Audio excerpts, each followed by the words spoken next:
all right. We are live. Welcome in, everyone. We've got Lucy the Demon Puppy, Dragon Knight, Dragonborn, Quinn, Sai, Deathful, Admiral Paco, and I think that's everyone. How are you doing, you lovely, lovely people? I know that my streams as of late have been, you know, getting postponed or canceled here and there, and that's just because, you know, as a YouTuber, pretty much every creator is in some stage of burnout at some point in their thing, and that's just kind of where I'm at right now, just dealing with that burnout.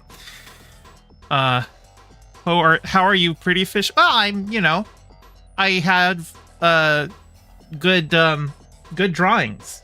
That's how I'm pretty. But yeah, I've got a lot of movies to get through. Like, even though I haven't been doing my movie reviews, I've still been watching my movies. I've been doing 3 a week. I'm seeing 3 movies tomorrow, and it's probably about time for me to get those reviews out.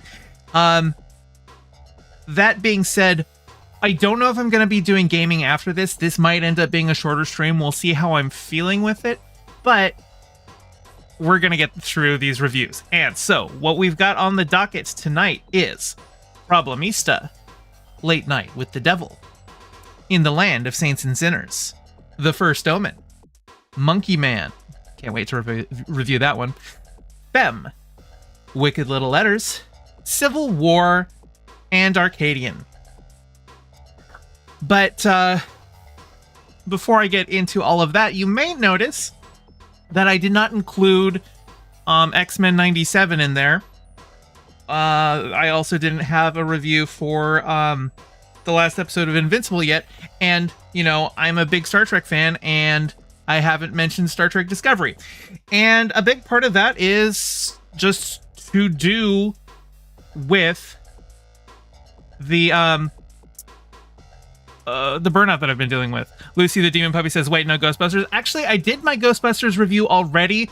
I just forgot to change the thumbnail for this stream, so that one is actually already out on my channel if you wanted to check that one out. You should be able to see it. It's probably one of the more recent videos.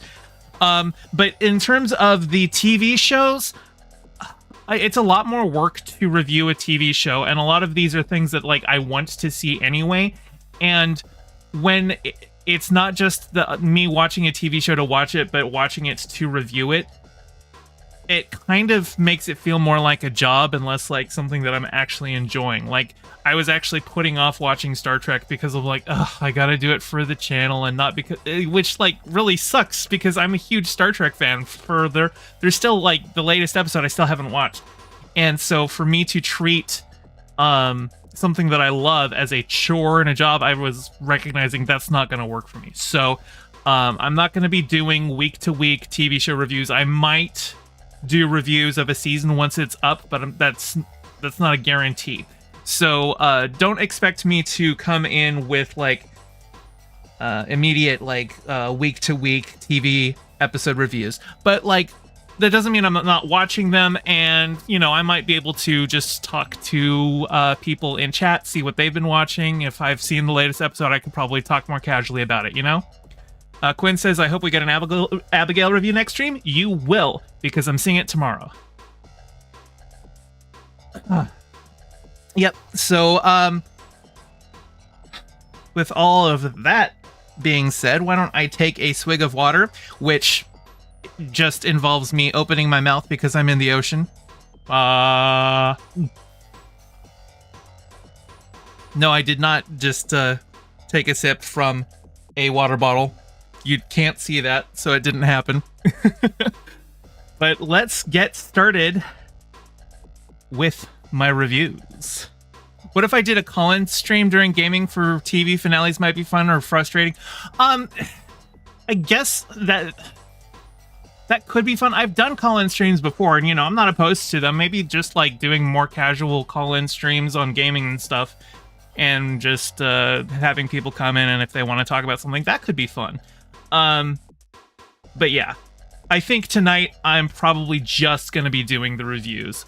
Once I'm through them, we'll see how I feel, and if I'm feeling up for it, we'll play some games afterward, but I want to get these out because I have been putting off these reviews. But But yeah, I also have like a podcast that's in the works. That's gonna be like, you know, trying to get a couple other content creators in and just talking about stuff. I know Luxander really wants to talk about like Captain America with me, and so I'm probably gonna do go through the MCU with Luxander and try and get Demon Mama in there as well. But that's still, I'm still developing that, so that's, you know, I have no idea when I'm launching that. But yeah, your cat just jumped on your armrest and is staring at me. Well, it's you know, Fermi wants to eat me because I'm a fish, so it's understandable. Hi, Fermi. And the podcast, it would be a video podcast. I would upload it on the channel, but I also kind of want to try out YouTube's podcast options, because I guess they recently added a thing where like you can designate a playlist as a podcast, and then not only can you just like upload a video and assign it to the podcast playlist, but like it will propagate to like the different podcast networks or something like that, so people can just listen to it in a podcast app, and that would be cool. But okay, if there are no further questions, I'll get into the reviews.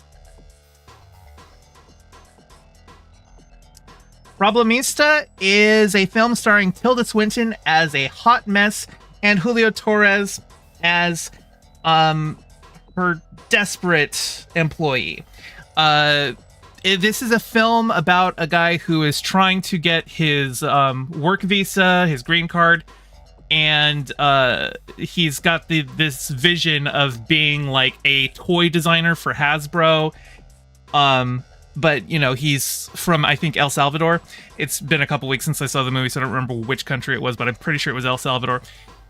And the film, it's kind of got this, like, whimsical fairy tale view to it. There's, like, scenes where, like, we see from the main character's point of view where he's imagining things like it's some fairy tale storybook thing. Like, he's wearing, like, a knight's armor and fighting a hydra and stuff like that, but it's a lot about just the ways that the system is stacked against immigrants.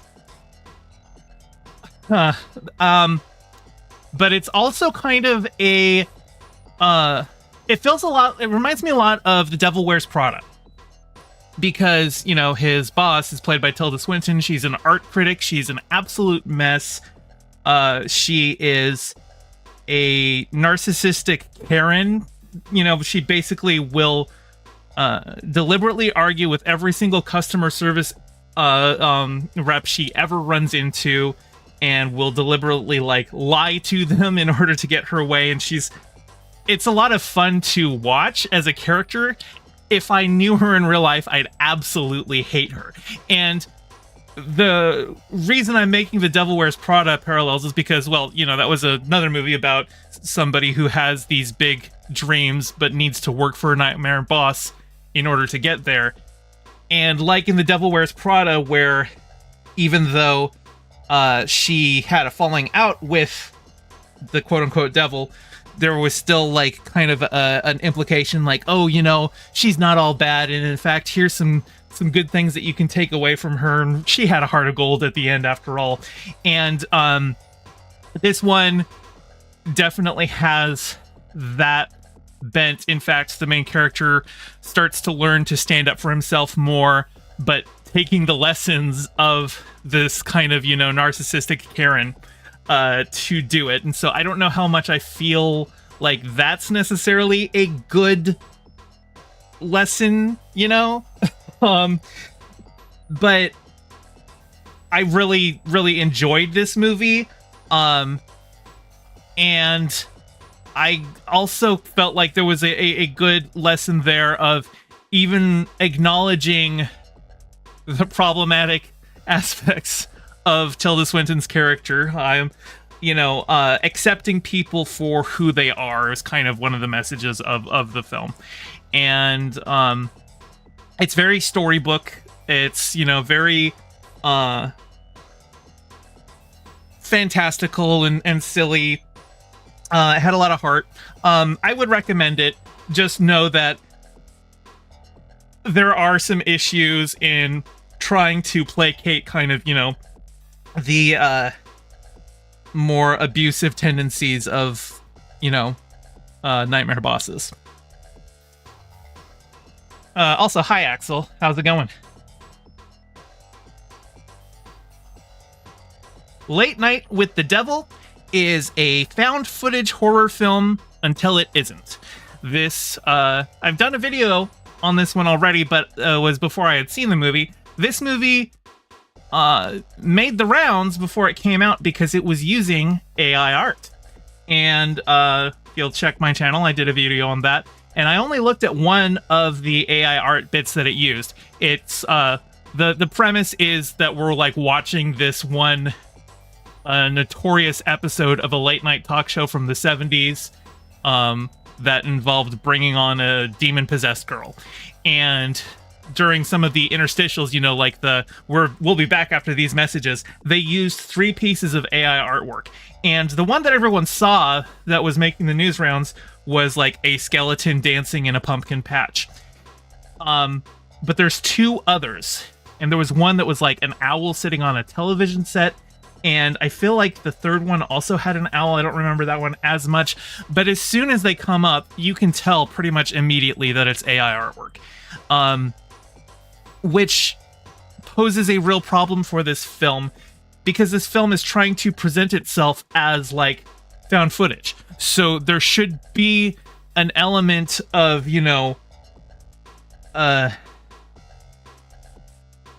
verisimilitude, is that the word I'm looking for? Where it should feel like, okay, this is in fact something that I could see in the 70s, and you're not going to see AI artwork in the 70s. And so I feel like doing that harms the product when it was stuff that could have easily been drawn. You could have paid an artist not even that much money to do it, honestly. I saw people on Twitter who were literally just taking the image and going, okay, I redrew it, and so it's not AI anymore. Here you go. Pay me and you can use this one. So, I've already done a video on that one, but that's the primer. This movie has a problem in that it wants to present itself as found footage, but then it wants to have its cake and eat it too. It wants to be like more of a dramatic thing where it gets into like the mind of the lead character at certain points, which you can't do with found footage. Like, if we're seeing things that only he's seeing, if we're not actually seeing what the camera saw, if we're only seeing what his perception is, then you lose that conceit. Then it becomes like, okay, well, obviously this wasn't footage that was broadcast on the night.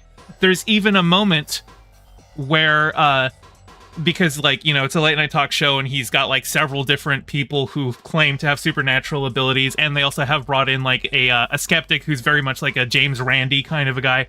And the skeptic, he actually performs a hypnotism in the episode, or in the movie, and the hypnotism convinces a guy that he's like exploding with worms.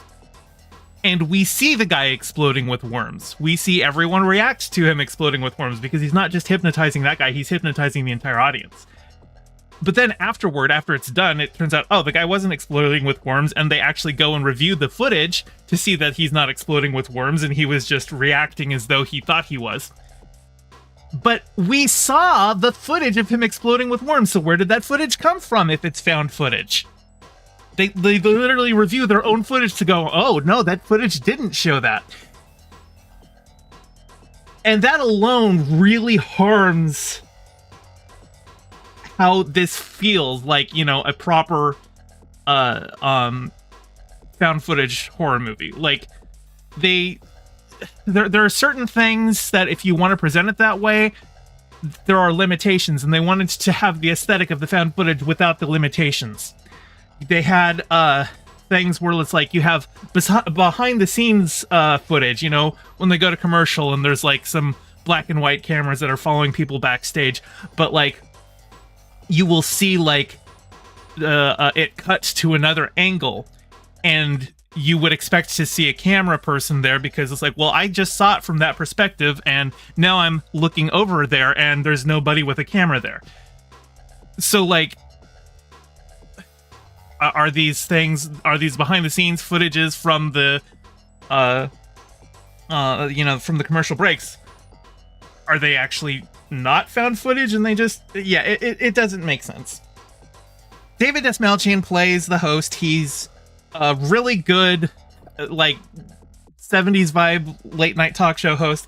I think this is one of his first, like, headlining roles. I've seen him in stuff forever. Like, dude's been in everything. He was in The Dark Knight and the Suicide Squad and the Ant-Man movies.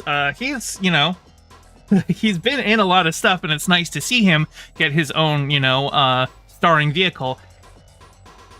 And I think there's, like, a lot of good stuff that happens in this movie. There's a lot of decent scares, decent horror, but especially the ending, they basically just completely drop the conceit of found footage to begin with, and I feel like that harms it. If you're going to do found footage, do found footage. If you're not going to do found footage, don't present it like you're doing found footage.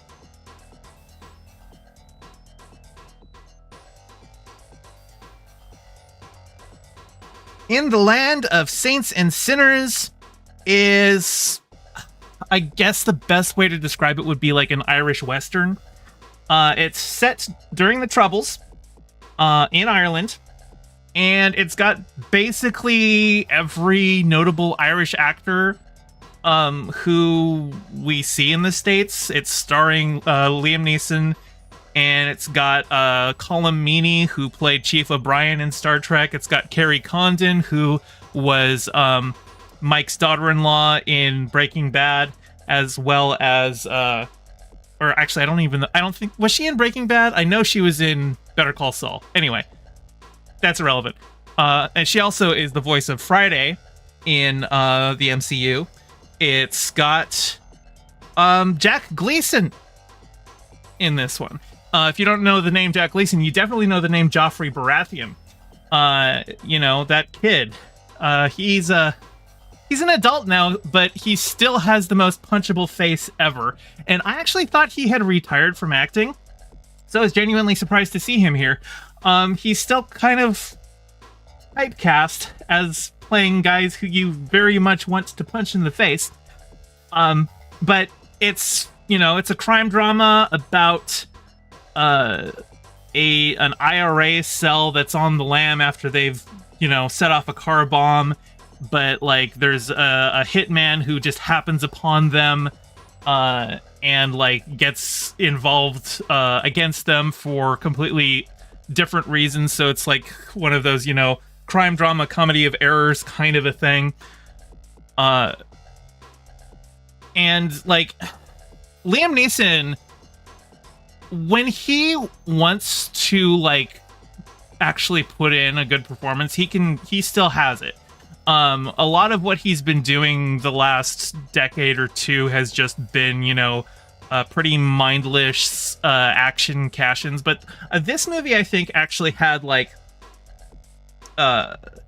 genuine passion put into the making of it. And maybe it's because he's telling a story, telling an Irish story, like, versus just, oh, here I am, Liam Neeson with my cool Irish voice, doing American action movies, Maybe he felt a little bit more personally invested in this one. But I genuinely enjoyed it. I don't want to get too much into the nitty-gritty of the plot details. It's a crime drama. There's, you get your Mexican standoffs and your tense situations and all that, and your Irish people murdering each other, Go figure. It's a good movie. I'd recommend it. The first Omen is What Immaculate Should Have Been. This is something that I've pointed out a couple times on my channel, but there's certain cinematic trends that you can start to see where, like, you'll have two different movies that have similar premises or, like, a specific, like, plot point that end up being in two different things. Like, the most recent one I can think of was that both Ghostbusters the Frozen Empire, and Godzilla X Kong, the New Empire, had a sequence where a frozen tidal wave showed up on a summer beach. And the classic go-to example is Deep Impact and Armageddon. Both of those movies came out right around the same time, and both were about a meteor hitting the Earth. And the first Omen is about an American nun being taken to Rome in order to birth the Antichrist. And Immaculate was about an American nun being taken to Rome to birth the Christ. So those are very, very similar stories, is what I'm saying. And I feel like this movie had a lot more of the showing how like the actual control of the women works. Because in Immaculate, a lot of it was just like, oh, we're being spooky and we're doing horrible things to people behind closed doors and, like, you know, mutilating their bodies. Whereas here, there's a lot more just passive forms of social pressure and control to get people to conform and to ostracize certain people. It felt a lot more real in that respect, which is interesting because Immaculate tried to stick to everything ultimately being science-based, and the first Omen, being a prequel to the Omen, is obviously set in a supernatural realm because this is a film franchise which literally has the Antichrist, like the literal Antichrist. So you would expect that Immaculate would feel more grounded, but it doesn't. The first Omen feels more grounded, even as it has actual supernatural elements. Now, the Omen still has a similar issue that Immaculate did, in that sometimes they're just going with, like, gore for the sake of gore, or moments where things are deliberately shocking just to be like, ooh, look how edgy we are. Like, there is a sequence in which we witness a woman giving birth to some demonic entity, and we see a demon hand coming out of her.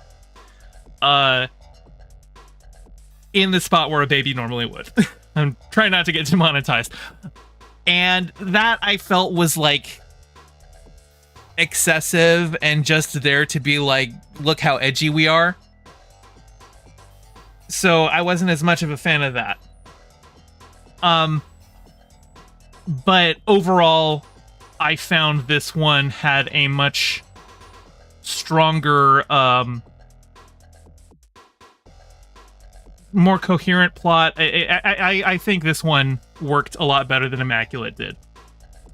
And as just a final note on this movie, there's a repeated visual thing that they do where the lead character, whenever she's like lying down in bed, we see her hair kind of just like splayed out in all angles, like the strands of her hair are like rays of the sun moving away from her head. And I don't know if there was like a deliberate intended visual reference there that I'm not getting. It didn't look like a halo. It looked, you know, like I said, like the rays of the sun. And so there might have been something there, but I think, honestly, I think they just did it because it looks cool. Like, I know looking at them, like, your hair doesn't actually naturally splay out like that. They had to have arranged it like that to look like that. But, you know, that's fine. It's a movie. You want to have cool things. I thought it was a neat visual. Actually, let me see if I can find that.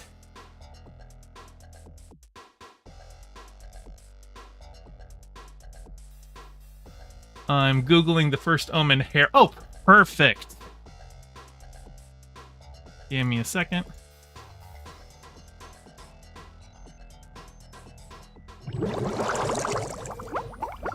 Yeah, this is what I'm talking about. Is pretty much every time she's lying down, her hair is like this. And it's messy, but it's also like deliberately arranged in these strands. They do that like probably 3 times in the movie. And I think it's a cool look. Also, she just has this nice, you know, messy makeup look. I don't know. It works for me. Anti-Halo? Yeah, maybe. She has no... She has a body, Quinn. She's just in bed. She had a blanket on her. Anyway, I liked this one. If you want to see a movie where a nun is forced to give birth to either the Christ or the Antichrist, give this one a look. I think you'll enjoy it more than Immaculate.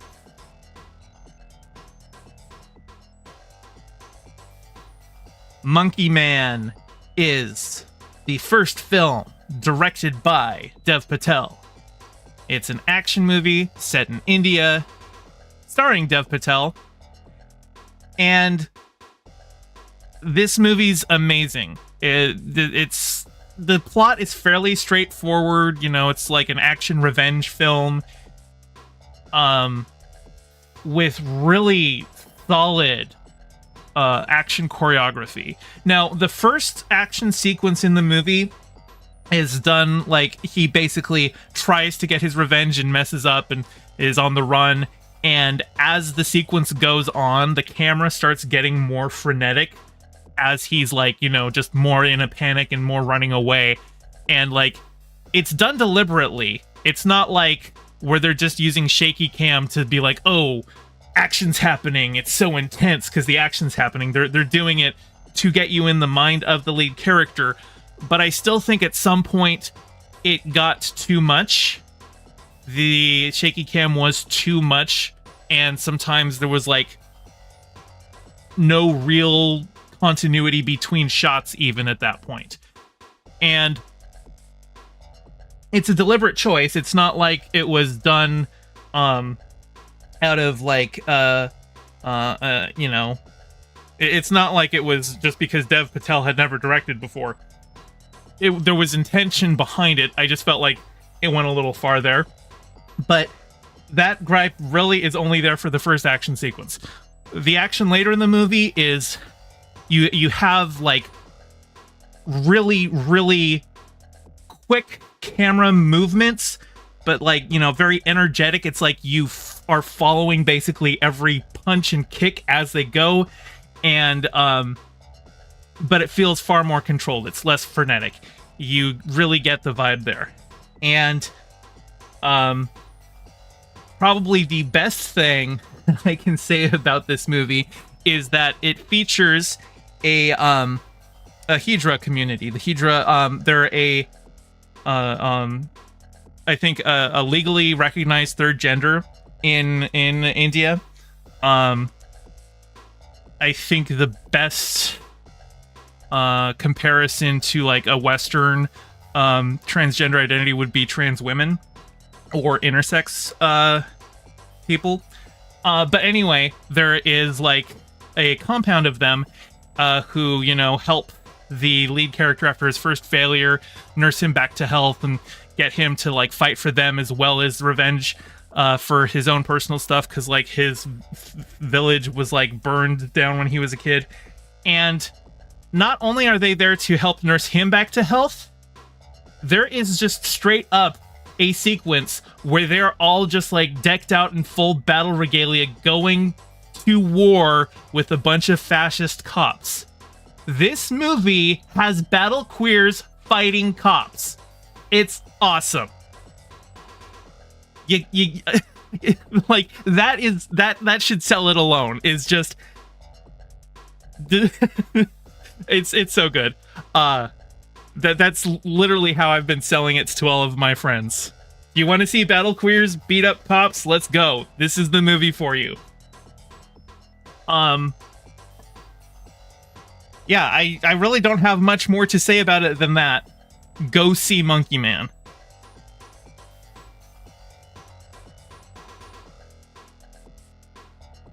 Femme is a BBC original film, I think. It was only playing for like 1 week here at my local theater. And it is about a drag queen who gets gay bashed and then starts dating the guy who gay bashed him. Because when he's not in drag, the guy doesn't recognize him. But he's like dating him to try and get revenge, like do a revenge porn thing. And that's the basic plot summary. But the actual like substance of the film, it's far more of like a deep contemplative piece about the, you know, the feelings, you know, around like being a closeted gay man and the interactions between them and people who are, you know, out and gay, and just internalized homophobia, masking, and also just the complex feelings around planning revenge versus actually taking revenge. And on top of all of that, there's a lot of gay sex in this movie. And I don't know necessarily that I would recommend it. If it's on Netflix, like I'm sure it's out of theaters completely by this point, but like if you see it on a streaming service, I would say it's an interesting watch. I don't know that I would go and watch it again. You know, it is queer cinema, so like I'm obviously going to be more inclined to see queer cinema. I'm queer myself, but that doesn't mean all of it is like the most amazing thing ever. I thought this was okay.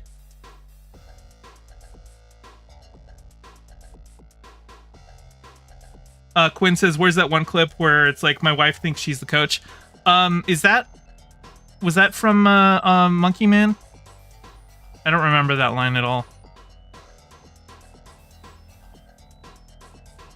Or was it? I don't think this was from Femme either, so I don't know what you're referencing. Kareem says, as a semi-closeted gay man, it might appeal to me. Well, hey, there you go. Yeah, and like the closeted man, he's like, he's a drug dealer, which is why he's closeted. You know, he's dealing in crime and has a lot of very, very violent associates who, you know, probably wouldn't handle things well if they found he was gay. Oh, it's just a random TikTok? Okay, then I don't know the reference, Quinn. But anyway, this movie was interesting. If anything that I've said about it piques your interest, then go ahead and give it a watch. But yeah. Wicked Little Letters is a movie starring Olivia Colman that is a suffragette-era film about women bristling against the patriarchy in their own varied ways. And the centerpiece of it is Olivia Colman is this prim and proper, upstanding Christian woman who would never do anything untoward in any aspect of her life. And her next door neighbor is this crass Irish immigrant who is a single mother and very, very vulgar and very direct in her feelings.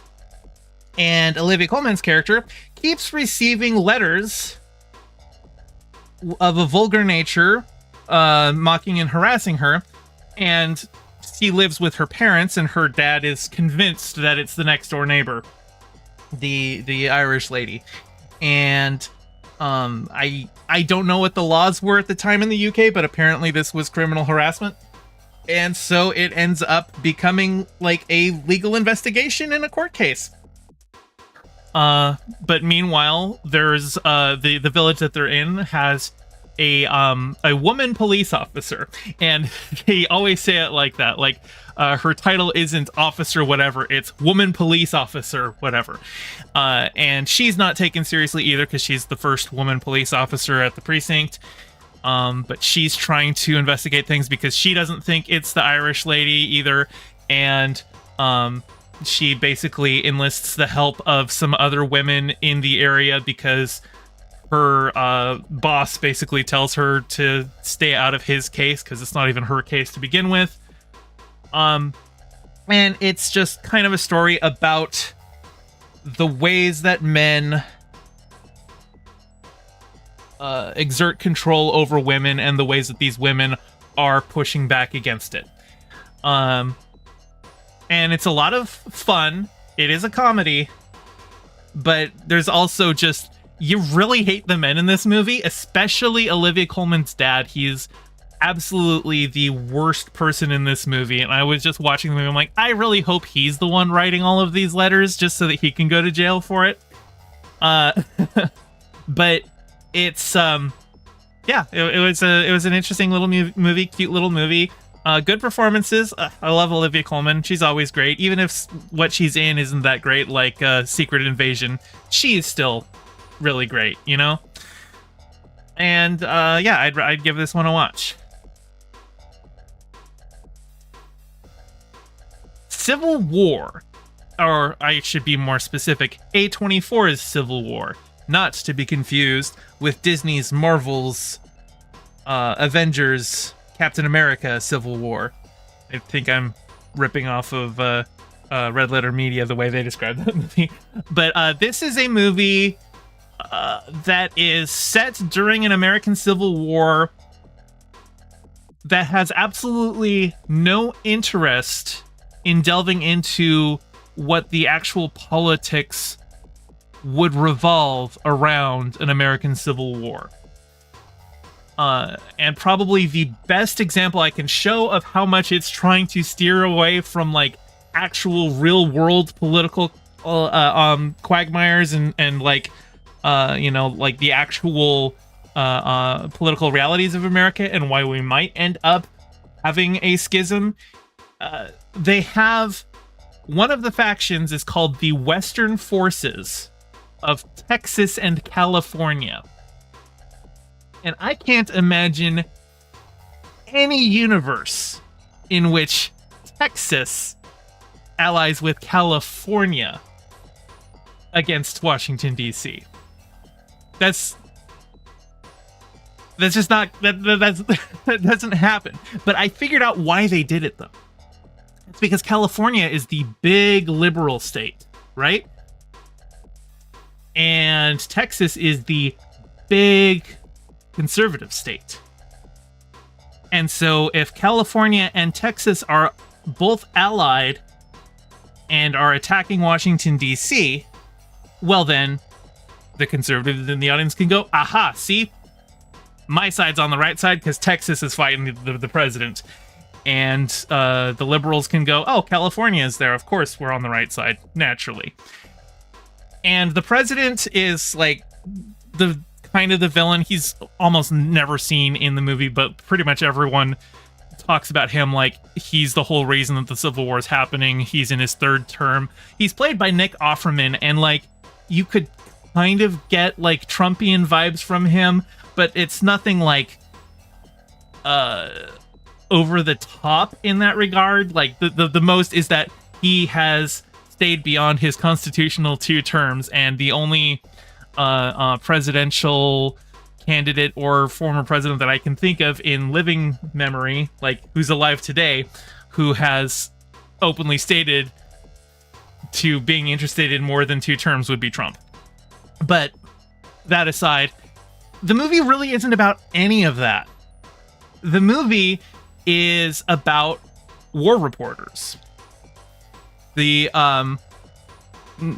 main characters are all war journalists who are on a road trip to DC because they want to get an exclusive interview with the president, presumably before the president loses the war. And if the movie has a message at all, it's that war reporting is dangerous, and these people are either brave or like have a death wish.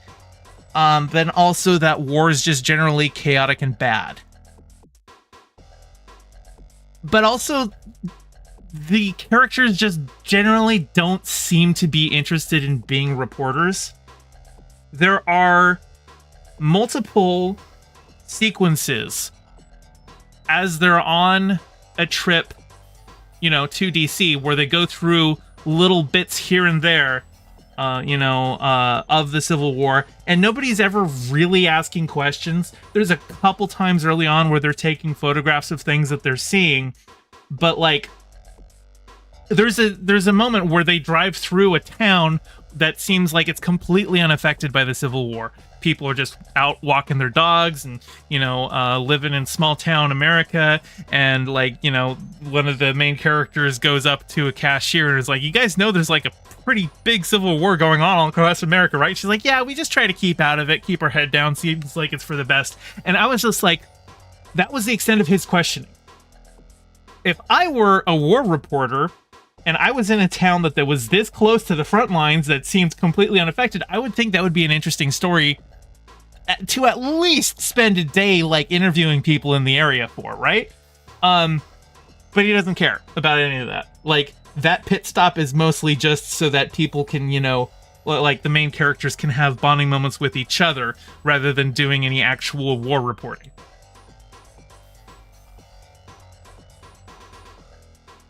So, yeah, the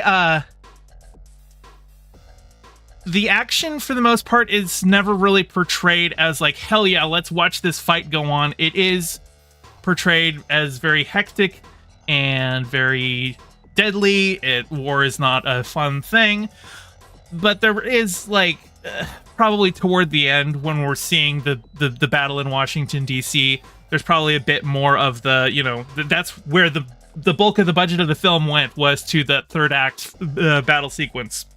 And there's fun things that happen in it, but even so, it still has that very like war-torn vibe to it, where just war is chaos and death, and it's not really fun.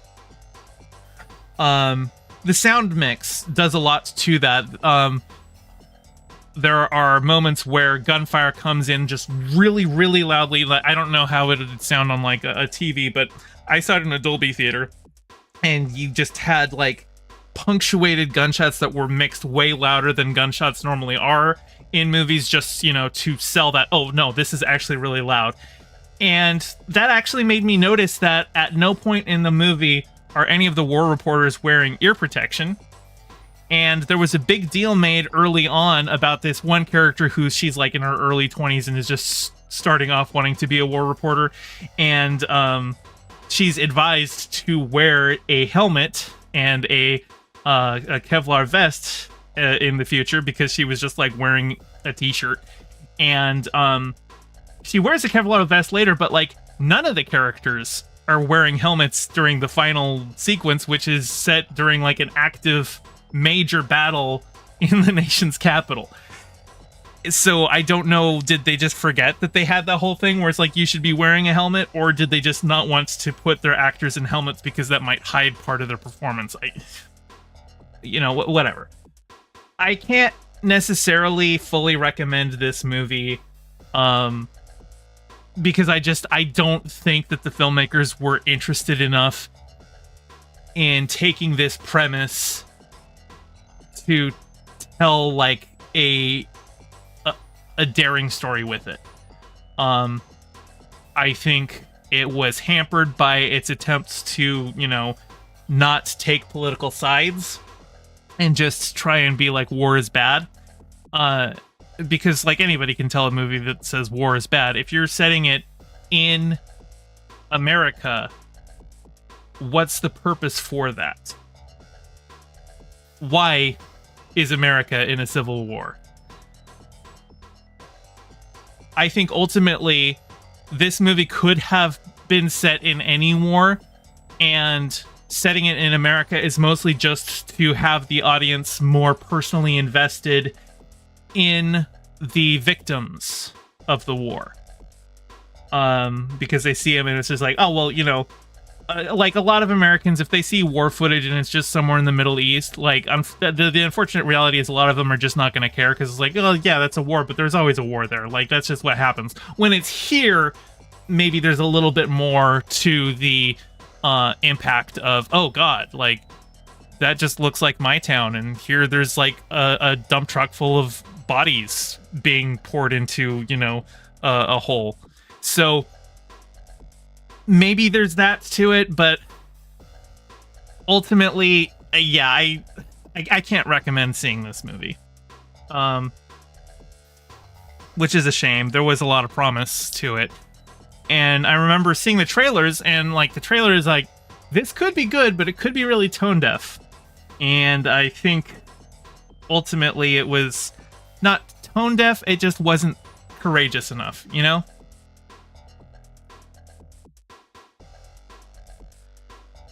It's white people realizing political stability isn't a given. Kinda. Anyway, that's it for Civil War.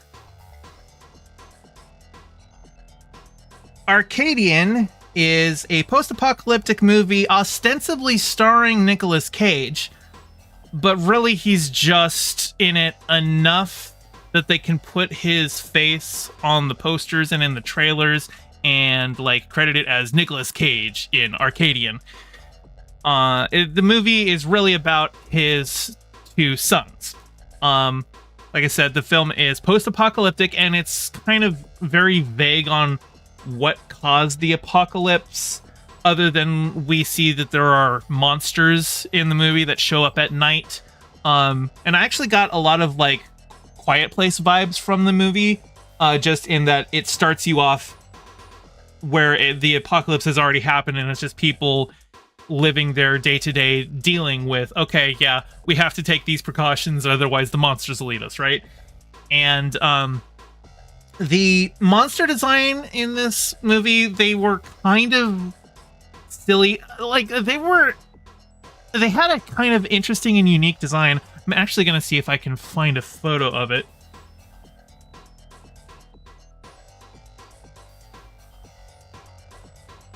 But, let's see. Okay, I'm seeing this image of the monster. Come on. Open image. Here we are. This is weird because this actually doesn't feel like what the monsters really looked like for most of it. Like, I googled it. If we go here, we can, I guess, see some of the other angles, but they don't, that's... for a lot of it, they're very blurry. Actually, this one right here, where you can see that goofy face, that's far more what they were looking like. Here, it's more like detailed and bloody and gory, but they do kind of just have a goofy face. And they do this thing where, like, they rapidly open and close their mouths like they're just biting the air, but they might bite the air like 3 times a second. It's like snap, snap, snap, snap, snap, snap, snap, snap, snap, snap, snap. And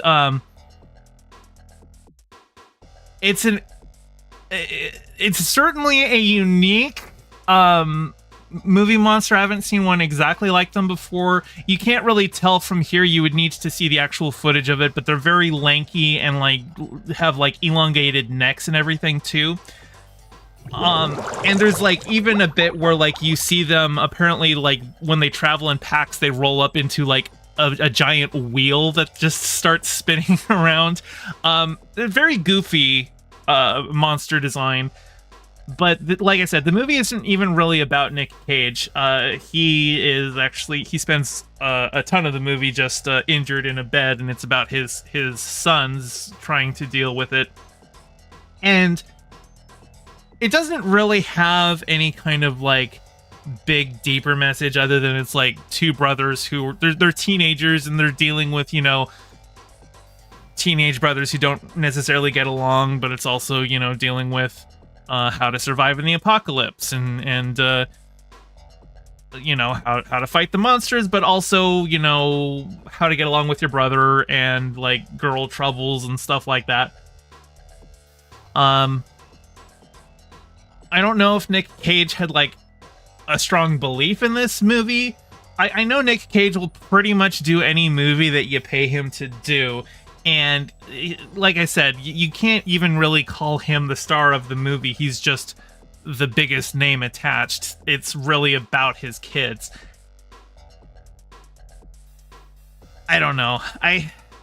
If it was like a more on its face cheesy B movie, I could support it for that. I would be like, oh yeah, this is a lot of fun, go see it. But like, while the monster scenes do have that B movie vibe to them, the film takes itself a little more seriously, and acts like there's more to say about it, and that ends up with like a weaker and blander product versus if they had just been goofy about it, you know?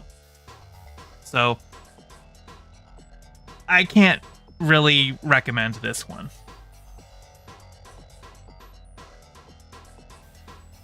Oh, anyway, that was 9 movies in an hour. I reviewed the shit out of everything. Hell yeah. Tomorrow I'm going to be seeing Abigail, The Ministry of Ungentlemanly Warfare, and Sasquatch Sunset. And Sasquatch Sunset, I am interested to see because I think, oh, why am I blanking on his name? Ari Aster, who directed Midsommar and Hereditary. He's not the director on this one, but he's a producer on it. And it's about a bunch of Sasquatches. I've seen trailers for it, and it looks kind of silly and goofy. I'll be interested to see it. Abigail looks like a lot of fun. You know, it's a ballerina vampire trying to eat a bunch of people locked in a mansion. You know, that one I'm sure is going to be exactly as goofy and irreverent as it should be for such a premise. But we'll see how it goes. And then The Ministry of Ungentlemanly Warfare, I think that's a Guy Ritchie movie. And the trailers make it look like a Guy Ritchie movie. So, we'll see how that one goes. Yeah, and I think, Sai, I need to do your movie. I actually forgot what the movie was that you wanted me to review. But I still need to go and watch that one. Because, you know, you're paying me for it. It is a Patreon reward.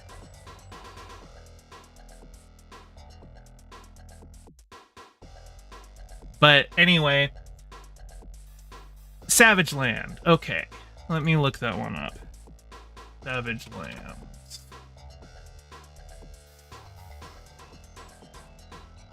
Where to watch? Okay. It looks like it says it's on Amazon Prime with a premium subscription. But does that premium subscription means it's a subscription from a like another channel that ends up going through Amazon Prime? It looks like there's also some free stuff. Oh, YouTube says it's got a Primetime subscription, so it's probably on Primetime. Anyway, Bees, thank you so much for the $10. It's very generous of you. Yeah. Savage Land, it's a horror movie. Oh, well, yeah, I'll have to take a look at that one. Oh, it's a found footage movie is what people are saying. Well, that should be fun.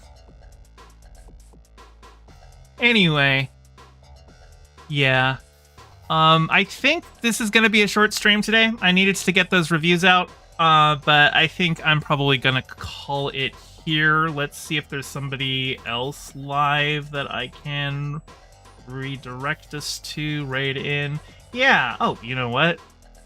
Why don't I go ahead and send us all on over to Dragon Knight Dragonborn. You guys have a lovely evening, and go say hi to Dragon Knight for me.